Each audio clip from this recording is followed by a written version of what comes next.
দাদা তোমাকে না বলেছি যে আমাকে অনেকগুলো উপদেশ দিতে, কই তুমি তো কোনো উপদেশ দিলে না তো। হ্যাঁ, উপদেশ তো দিব বলেছি। হ্যাঁ, তাহলে তাকে আমার উপদেশ দিতেই হবে।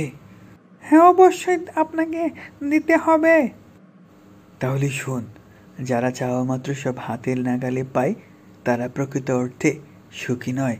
কারণ তাদের চাওয়াকে পেতে কষ্ট করতে হয় না। কষ্ট করে পাওয়া কিছু যদি তোর কাছে আসে তাহলে সেটা অতি সুখের হয়। সুতরাং সহজেই সব কিছু আশা করিস না। ঠিক আছে দাদু, ঠিক আছে। কিরে শুনছস, বাংলাদেশ অনূর্ধ্ব 19 নাকি এশিয়া কাপ জিততে পালাইছে? তোর কি সেই খবর আছে? আরে কি বলেন, বাংলাদেশ অনূর্ধ্ব 19 এশিয়া কাপ জিততে লাগছে। ওয়া অসাধারণ অনুভূতি, যে দারুণ হয়েছে, দারুণ।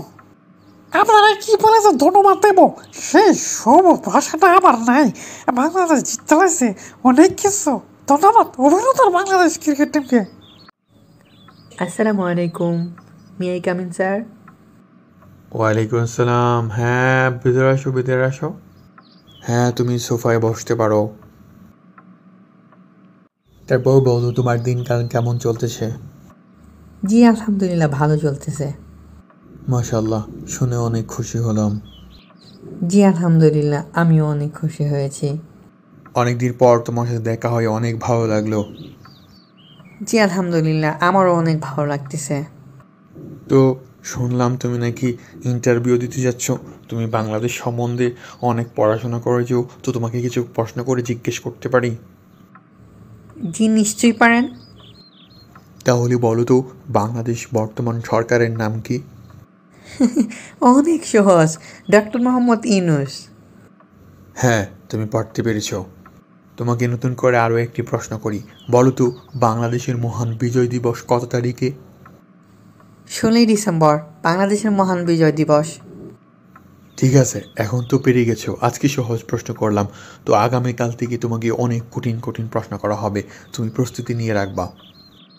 জি ইনশাআল্লাহ, আমি আগামীকাল থেকে অনেক প্রস্তুতি নিয়ে রাখবো।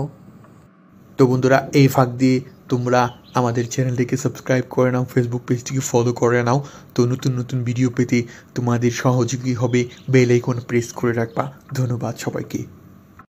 তা তুমি গোয়েন্দাগিরি করতেছো, বাংলাদেশের কোনো খোঁজখবর রাখতেছো? আরে কি কও, আমি বাংলাদেশের খবর রাখবো না মানে? অবশ্যই রাখতেছি। ইসকন এবং ভারতের ষড়যন্ত্র যে বাংলাদেশে চলছে সেই খবরও কিন্তু আমি রাখতেছি। তা তো তোমাকে রাখতেই হবে, কারণ তোমার কাছে বাংলাদেশের সার্বভৌমত্ব রক্ষার দায়িত্ব রয়েছে। হ্যাঁ, এখন নতুন করে তো কিছু আর বলার নাই। আমি তো অবশ্যই বাংলাদেশের নিরাপত্তার জন্য কাজ করে যাচ্ছি, আর করিও যাব ইনশাল্লাহ। ঠিক আছে, তোমার দায়িত্ব পালন করতে থাকো, আর আমিও আমার দায়িত্ব পালন করি। মনে রাখবা, বাংলাদেশের প্রত্যেকটা নাগরিকের উচিত ভারত বিরোধী আচরণ করা, আন্দোলন করা, ভারতের যতগুলো ষড়যন্ত্র আছে সবগুলো রুখে দেয়া। বুঝতে পেরেছো? হ্যাঁ, তুমি তা তো ঠিকই বলেছ। নিশ্চয়ই, আমি বাংলাদেশের প্রত্যেকটা মানুষকেও বলছি, আপনারা সবাই একসাথে হয়ে ভারতের যে ষড়যন্ত্র, ইসকনের ষড়যন্ত্র সবগুলো রুখে দিন, সবাইকে সেই সতর্ক করে দিন। তোমাকে একটা কথা বলতে চাচ্ছি, তুমি যে মানুষের প্রাইভেসি নিয়ে খেলাধুলা করো, তুমি যে একজন মানুষের ব্যক্তিত্ব নিয়ে খেলো, সেই বিষয়টা কি তুমি জানো? উপলব্ধি করতে পারছো না তুমি কি অপরাধ করছো? না মানে হুজুর, আমি অপরাধ করেছি আমি জানি, আমি সেই অপরাধের জন্য ক্ষমাও চাই, কিন্তু আমি ভালোবাসা এবং প্রতারণার ফাঁদে পড়ে এই অপরাধ কাজগুলো করেছি। আমি মানুষের প্রাইভেসি নিয়ে খেলেছি, মানুষের যে ফেসবুকে অডিও ভিডিও ছিল সেগুলো আমি ভাইরাল করে দিয়েছি। আমি সরি, অত্যন্ত দুঃখিত। ঠিক আছে, তুমি তো দুঃখ প্রকাশ করছো, কিন্তু তোমার তো আগেই জানা উচিত ছিল একজন মানুষের ব্যক্তিত্ব অর্থাৎ প্রাইভেসি নিয়ে নিরাপত্তা ইস্যুটা অনেক বড় অপরাধজনিত কাজ হতে পারে। তুমি জানতা না? জি হুজুর, জানতাম, কিন্তু আমি এখন তো একেবারে নিরুপায় হয়ে গেছি। আমার সাথে কেউ কথা বলছে না, আমি আর এরকম অপরাধ করব না। কোনো মানুষের অডিও ভিডিও ফেসবুকে আমি আপলোড করব না তাদের অনুমতি ছাড়া। আমি অত্যন্ত দুঃখ প্রকাশ করছি হুজুর।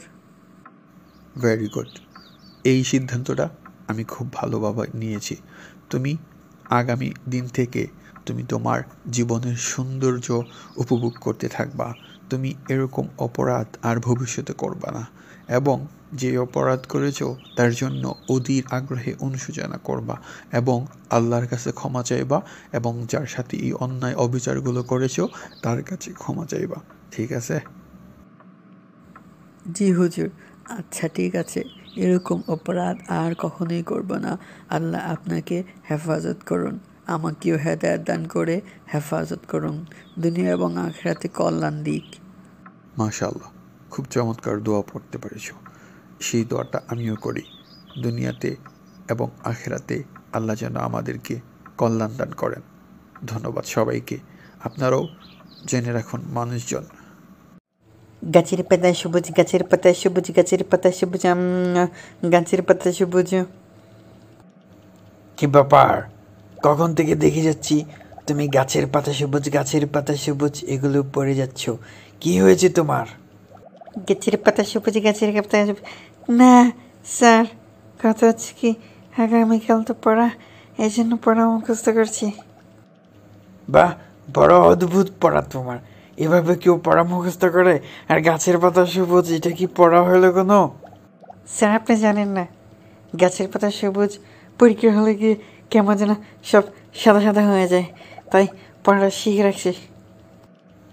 হ্যাঁ, আজকে তোমার কাছে এই সমস্ত অদ্ভুত তথ্য জানলাম। কি অদ্ভুত! আসসালামু আলাইকুম আলিম ভাই, কি অবস্থা, কেমন আছো ভাই? ওয়ালাইকুম আসসালাম। কি অবস্থা, কি ভালো আছো? কই তুমি কি আমাদেরকে ভুলেই গেছো নাকি ভাইয়া? হ্যাঁ রাখি, এই তো আছি। হ্যাঁ, এই খবর আর কি। ভুলি নাই তোমাদেরকে, আছি তো আলহামদুলিল্লাহ, দিনকাল ভালোই যাচ্ছে। তারপর তোমার ব্যবসা বাণিজ্যের কি খবর? কিও সাদ্দাম, তোমার কি খবর? অনেকদিন পরে তোমারে দেখলাম। জি হুজুর, ভালোই। আপনি ভালো আছেন? জি, অনেকদিন পরে তো দেখবানি, অনেকদিন পরে আপনাদের কাছে আসলাম। ও তাহলে বসো বসো বসো, কথা বলি। আচ্ছা আচ্ছা। তাহলে সাদ্দাম, তোমার দিনকাল কেমন যেতেছে? জি হুজুর, ভালোই যাইতেছে, দোয়া করবেন। হ্যাঁ নিশ্চয়ই, তোমার জন্য তো দোয়া অবশ্যই করি। আলহামদুলিল্লাহ, আপনাদের দোয়া থাকলে অনেক দূর এগিয়ে যেতে পারবো। আরে মিয়া, তোমাদের জন্য দোয়া না করলে কি হয়? আল্লাহ তোমার আমার সবার স্বপ্ন পূরণ করুক, আমিন। আসসালামু আলাইকুম আলিম ভাই, কি অবস্থা, কেমন আছো ভাই? ওয়ালাইকুম আসসালাম। কি অবস্থা, কি ভালো আছো? কই তুমি কি আমাদেরকে ভুলেই গেছো নাকি ভাইয়া? হ্যাঁ রাখি, এই তো আছি। হ্যাঁ, এই খবর আর কি। ভুলি নাই তোমাদেরকে, আছি তো আলহামদুলিল্লাহ, দিনকাল ভালোই যাচ্ছে। তারপর তোমার ব্যবসা বাণিজ্যের কি খবর?